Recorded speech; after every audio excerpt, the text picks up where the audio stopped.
Video শুরুতেই বলছি, ভিডিওটা পুরোটা দেখে যদি ভালো লাগে তাহলে একটা লাইক কমেন্ট শেয়ার করে দিও। ভিডিওর শুরুতেই যে জায়গাটা দেখলে সেটা কার্শিয়াংয়ের রেইনবো ওয়াটারফলস। দার্জিলিং মোড় হয়ে এই জায়গাটার উদ্দেশ্যে আগের সপ্তাহে আমরা বেরিয়েছিলাম, কিন্তু প্রচণ্ড বৃষ্টির কারণে সেদিন আমরা পৌঁছতে পারিনি। চলো আজ যাওয়া যাক। এখন আমরা রোহিণীর পথে যাচ্ছি।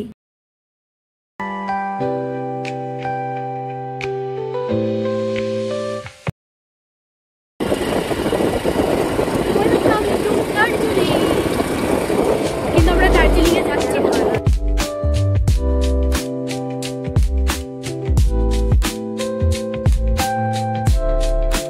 রোহিণীর টোলগেট পেরিয়েই এরকম একটা সুন্দর ছোট্ট রেস্টুরেন্ট পড়বে, যার অ্যাম্বিয়েন্সটা খুব সুন্দর।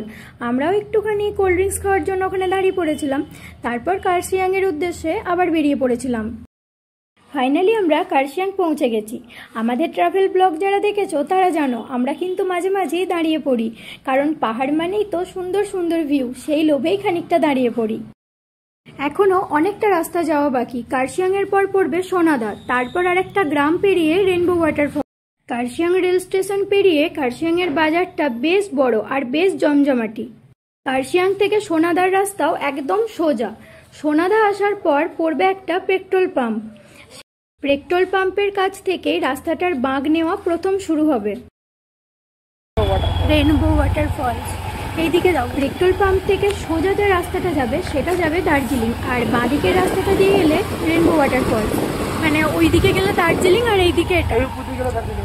আচ্ছা, একটা কথা কিন্তু বলে রাখি, এই যে গ্রামের রাস্তাটা পেরোতে হবে, এই রাস্তাটা কিন্তু আমার ভীষণ রকম ভয়ঙ্কর লেগেছে।